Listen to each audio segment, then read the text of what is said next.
Hi hello నమస్తే welcome to best TV. నేను మీ శాన్వి. సీజన్ 19లో భాగంగా match 21 SRH versus RR match జరిగింది. మరి ఈ మ్యాచ్లో ఎస్ఆర్హెచ్ ఎలాగన్నా ఓడిపోతుంది, అసలు ఛాన్సే లేదు అన్నారు. సో మరి ఎస్ఆర్హెచ్ గెలవడానికి గల కారణం ఏంటి అనేది తెలుసుకుందాం. మనతో పాటు క్రికెట్ అనలిస్ట్ విజయ్ గారు ఉన్నారు, మాట్లాడదాం. హాయ్ విజయ్ గారు. హాయ్ శాన్వి. ఓకే, ఇప్పుడు మొత్తానికి అయితే మా ఎస్ఆర్హెచ్ విన్ అయింది. సో ఇప్పుడు ఏం చెప్తారు? లోపల నుంచి వస్తున్న ఆనందాన్ని ఆపుకొని చాలా డీసెంట్గా అడుగుతున్నావు. Okay, first things first, SRH క్రెడిట్ని మనం ఏం తక్కువ చేయకూడదు. వాళ్ళు చాలా బోల్డ్ డెసిషన్స్ తీసుకున్నారు. మేనేజ్మెంట్ బౌలర్స్ని, ఇద్దరు ఫేస్ బౌలర్స్ని ఒకేసారి మార్చారు. ప్లస్ డెసిషన్స్ అన్ని కూడా స్పాట్ ఆన్ ఉన్నాయి. ఎందుకంటే ఫామ్లో ఉన్నటువంటి నితీష్ కుమార్ రెడ్డిని ఫోర్త్ మ్యాచ్లో చాలా లేట్గా దించారు. ఒకే ఒక బాల్ ఫేస్ చేశాడు.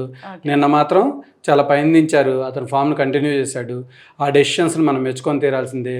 ఇంకా డెబ్యూటెంట్స్ విషయానికి వస్తే అద్భుతమైన బౌలింగ్ చేశారు. అంటే డ్రీమ్ డెబ్యూ అంటారు ఎవరికైనా, కానీ ఇంతకు మించిన డెబ్యూ దొరకదేమో అన్నట్లుగా బౌలింగ్ చేశాడు ప్రఫుల్ హింగే. ఎందుకంటే ఐపీఎల్ చరిత్రలో ఫస్ట్ ఓవర్లో 3 వికెట్లు పడటం ఇప్పటిదాకా జరగలేదు. అద్భుతమైన బౌలింగ్ చేశాడు. మనకి సాకిబ్ హుస్సేన్ కూడా బాగా బౌలింగ్ చేశాడు. వీళ్ళందరూ వేరే బౌలర్స్కి ప్రిపేర్ అయ్యి వచ్చారు. ఆర్ఆర్ బ్యాట్స్మెన్లు అందరూ అవుట్ ఆఫ్ సిలబస్ కొత్త బౌలర్లని వాళ్ళు ఎదుర్కోవాల్సిన పరిస్థితి వచ్చింది. వాళ్ళు ప్రిపేర్డ్గా లేరు అన్న విషయం చాలా విజిబుల్గా, చాలా క్లియర్గా అర్థమైపోయింది. రైట్. అంటే నిన్న ఆర్ఆర్ బ్యాటింగ్ ఆడేటప్పుడు ప్రతి ఒక్కళ్ళు కూడా టీవీ ఆఫ్ చేసుకోవాలన్నారు. ముఖ్యంగా వైభవ్ సూర్యవంశీ ఎవరైతే ఉన్నారో ఆయనే ఫస్ట్ ఓవర్లో వికెట్ ఎత్తేసారు. మీరు ఏం చెప్తారు? నేను కరెక్టే చెప్పాను. కాకపోతే ఏంటంటే ఎస్ఆర్హెచ్ వాళ్ళు కాదు టీవీ ఆఫ్ చేసుకోవాల్సింది, ఆర్ఆర్ వాళ్ళు. అలా జరిగిందనమాట. సెకండ్ పాయింట్కి వచ్చేస్తే ఆర్ఆర్ టీం అప్రోచ్ని చూసినట్లయితే, అంటే మేము 4 మ్యాచ్లు గెలిచేసాం, గేమ్ కన్నా మేమే పెద్దవాళ్ళం అయిపోయాం అన్న ఫీలింగ్ వాళ్ళ బ్యాటింగ్లో ప్రస్ఫుటంగా కనిపించింది. నేను ఎలా అయితే రివ్యూ చెప్పానో గేమ్ మన కంట్రోల్లో ఉంది, మనం ఏం చెప్తే అది జరిగిద్దని, వాళ్ళు కూడా మనం ఎలా బ్యాటింగ్ చేసినా గెలిచేస్తాం అనే సిచ్యువేషన్లో ఆడారు. మనం సిచ్యువేషన్ అర్థం చేసుకోవచ్చు. ఫస్ట్ మన వైభవ్ సూర్యవంశీ అతను అప్రోచ్ అదే షార్ట్ పిచ్ బాల్ని లేట్ అయిపోయాడు, బాల్ మీదకి వచ్చింది అయినా షార్ట్ త్రూ అయిపోయాడు, క్యాచ్ ఇచ్చాడు. సెకండ్ వికెట్ చూసుకుంటే ధ్రువ్ జురెల్, అతనికి ఇన్సైడ్ ఎడ్జ్ తగిలింది, బౌల్డ్ అయ్యాడు. బ్యాడ్ లక్ అనుకోవచ్చు. ఈ 2 వికెట్లు పడిన తర్వాత మిగతా బ్యాట్స్మెన్ అప్రోచ్ ఎలా ఉండాలి? కొంతసేపు రొటేట్ చేయాలి, ఒక 4-5 ఓవర్లు రొటేట్ చేయాలి. ఎవడొచ్చినా కానీ ఏంటో ప్రతి బాల్కి 6 కొట్టేసి 10 ఓవర్లో మ్యాచ్ అయిపోయేసి ఎయిర్పోర్ట్కి వెళ్ళిపోయి అర్జెంటుగా ఇంటికి వెళ్ళిపోవాలన్నంత హడావిడితో ఆడారు. ఎప్పుడైతే ఏ ప్లేయర్ అయినా కానీ ఎవరైనా కానీ గేమ్ కన్నా ఎక్కువ అయ్యామనుకుంటారో గేమ్ వాళ్ళని తొందరగా వాళ్ళ గాల్లో తేలుతున్న వాళ్ళని నేల మీదకి దించేస్తుంది. ఆ సిచ్యువేషన్ నిన్న క్లియర్గా ఆర్ఆర్ టీంకి జరిగింది. అంటే ఫస్ట్ ఓవర్లోనే 3 వికెట్స్ పడ్డం అనేది ఇంకా మొత్తానికి లో అయ్యింది అనుకోవచ్చు ఆర్ఆర్? లేదండి, ఫస్ట్ ఓవర్లో 3 వికెట్స్ పడ్డాక కూడా ఆర్ఆర్ గెలవచ్చు మిగతా బ్యాట్స్మెన్ సరిగ్గా. అంటే చాలా ర్యాష్గా ఆడారు. 3 వికెట్లు పడ్డ తర్వాత కూడా మన కెప్టెన్ ఎవరైతే ఉన్నారో రియాన్ పరాగ్ అప్రోచ్ చూస్తే తన లెఫ్ట్ లెగ్ బయటకు వచ్చేసింది, స్టెమ్స్ లైన్ దాటి బయటకు వచ్చేసింది లెగ్ సైడ్కి. బాల్ ఏమో ఆఫ్ సైడ్ ఉంది. నుంచున్న చోట నుంచి బ్యాట్ ఇసురుతున్నాడు. ఏంటి 3 వికెట్లు పడిన తర్వాత అదే అని approach towards the ball, foot వెళ్ళాలి, డ్రైవ్ కొట్టుకోవాలి, అదొకటి. ఇంకా యశస్వి జైస్వాల్ చెప్పే పనే లేదు. ప్రతి బాల్ని ఇష్టం వచ్చినట్టు ఆడుతున్నాడు. 2 ఫీల్డర్లను బయట పెట్టి నీకు స్క్వేర్గా థర్డ్ మ్యాన్ అను పాయింట్ బయటకు పెట్టి, డీ పాయింట్ బయటకు పెట్టి నువ్వు బయటకు వేస్తాంటే దాన్ని కూడా ఇంకా ఎంటబడి కొడుతున్నావంటే, ఫీల్డర్ ఉన్నా కానీ క్యాచింగ్ ప్రాక్టీస్ ఇస్తున్నావంటే రెక్లెస్ షాట్లు అవన్నీ. ఆర్ఆర్కి ఏం జరగాలో అదే జరిగింది.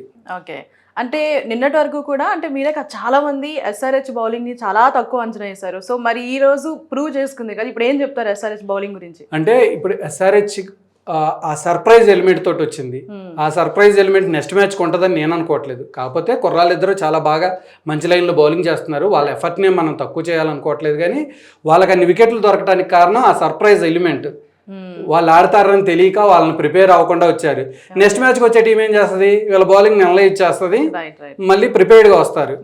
ఆ సర్ప్రైజ్ ఎలిమెంట్ నెక్స్ట్ మ్యాచ్లో ఉండదు. కాబట్టి ఎస్ఆర్హెచ్ ఓకే, అద్భుతమైన విజయం. ఎందుకంటే టేబుల్ టాపర్స్ మీద గెలిచారు కాబట్టి వాళ్ళు సెలబ్రేట్ చేసుకునే సిచ్యువేషనే. కాకపోతే వాళ్ళు కూడా ఓవర్ ద బోర్డ్ వెళ్ళిపోయి కప్పు గెలిచినంత ఆనందపడాల్సిన పని లేదు. 5 మ్యాచ్ల్లో సెకండ్ విన్నే. వాళ్ళు కాంప్లిసెంట్ రికార్డ్ క్రియేట్ చేశారు. ఏం రికార్డు? ఫస్ట్ ఓవర్లోనే 3 వికెట్స్ అనేది రికార్డే కదా. అది రికార్డ్ బౌలర్ క్రియేట్. తను అద్భుతంగా బౌలింగ్ చేశాడు. టీం పరంగా 9 రన్స్కి 5 వికెట్స్ పడిన తర్వాత కూడా మళ్ళీ 120 రన్స్ 10 రన్ రేట్ తోటి పార్ట్నర్షిప్ ఇచ్చారు. అది ఒకసారి చెక్ చేసుకోవాలి. 5 మ్యాచెస్లో 2 మ్యాచెస్ గెలిచారు. ఇంకా చాలా మ్యాచ్లు ఉన్నాయి. చూద్దాం. అంటే ఇప్పుడు ఏదైతే ఈ మ్యాచ్ జరిగిందో SRH కి ఇది ఒక టర్నింగ్ పాయింట్ అనుకోవచ్చా? మంచిగా తీసుకుంటే టేక్ అవే వాళ్ళకి మంచి మోటివేషన్ దొరికింది ఈ మ్యాచ్ గెలవడం ద్వారా. మంచి ప్లేయర్స్ వాళ్ళకి బౌలింగ్ డిపార్ట్మెంట్లోకి వచ్చారు. అందరూ యంగ్ బౌలర్సే ఉన్నారు. ఇంకొక ప్యాట్ కమిన్స్ యాడ్ అయితే మాత్రం బౌలింగ్ కూడా బ్యాలెన్స్ వస్తుందని అనిపిస్తుంది. చక్కగా వాళ్ళకి మంచి లీడర్షిప్ వస్తుంది. బౌలింగ్లో మంచి సీనియారిటీ ఉన్న ప్యాట్ కమిన్స్ వస్తే కొంచెం SRH టేబుల్ టర్న్ అయ్యే ఛాన్సెస్ ఉంది. అంటే ఇప్పుడు జరిగిన ఏదైతే మ్యాచ్ ఉందో SRH versus RR, so RR కి మీరు అంటే ఏంటి డిఫాల్ట్ చూసారు నిన్న జరిగిన మ్యాచ్ లో? Reckless approach. ఏం చేసినా కానీ జరుగుతుంది కదా అని ఇష్టం వచ్చినట్టు తీసుకుని, ఎప్పుడైతే క్రికెట్లో బేసిక్స్ వదిలేసి మనం గాల్లో డ్యాన్స్ చేస్తామో మళ్ళీ గేమ్ మనల్ని నేల మీదకి తీసుకొచ్చి హంబుల్ చేస్తుంది. అది RR-నైనా విజయ్నైనా సేమ్. క్రికెట్ కన్నా ఎవరు గొప్పవాళ్ళు కాదు. ద గేమ్ ఎవరికైనా కానీ నేల మీదకి తీసుకొస్తుంది. మొత్తానికి అయితే మా SRH విన్ అయ్యి తనేంటో ప్రూవ్ చేసుకుంది అంటారు. ఎస్, ప్రూవ్ చేసుకుంది. ఆరెంజ్ ఆర్మీ మీతోటి కాంపిటీషన్ చాలా బాగుంది. ఇప్పుడు 5 మ్యాచ్ల్లో మీరు 2 గెలిచారు, నేను 3 గెలిచాను. గేమ్ ఆన్, చూసుకుందాం. మీరు టోర్నమెంట్ గెలిస్తే నేను రివ్యూస్ చెప్పడం మానేస్తాను. ఈ టైటిల్ SRH గెలిస్తే నేను రివ్యూస్ చెప్పడం మానేస్తాను. ఓకేనా? War is on. మీకు నాకు ఈ పోటీ కంటిన్యూ అవుతానే ఉంటుంది. నెక్స్ట్ మ్యాచెస్లో 21st కాకుండా ఆ తర్వాత జరిగే SRH మ్యాచ్కి ఇద్దరు ఆరెంజ్ ఆర్మీ ఫ్యాన్స్కి మంచి IPL టికెట్స్ నేను ఇస్తూనే నేను కూడా ఆ మ్యాచ్ని స్టేడియంకి వచ్చి ఎంజాయ్ చేస్తాను. రెడీగా ఉండండి. చాలా మంచి ఆఫర్ ఇచ్చారు. సో మేము కూడా ఈ ఛాలెంజ్కి రెడీగా ఉన్నాం. చూద్దాం మరి యాక్సెప్ట్ చేయండి, ఏం జరిగిద్దో చూద్దాం. Right. The war is on. Right. Thank you sir.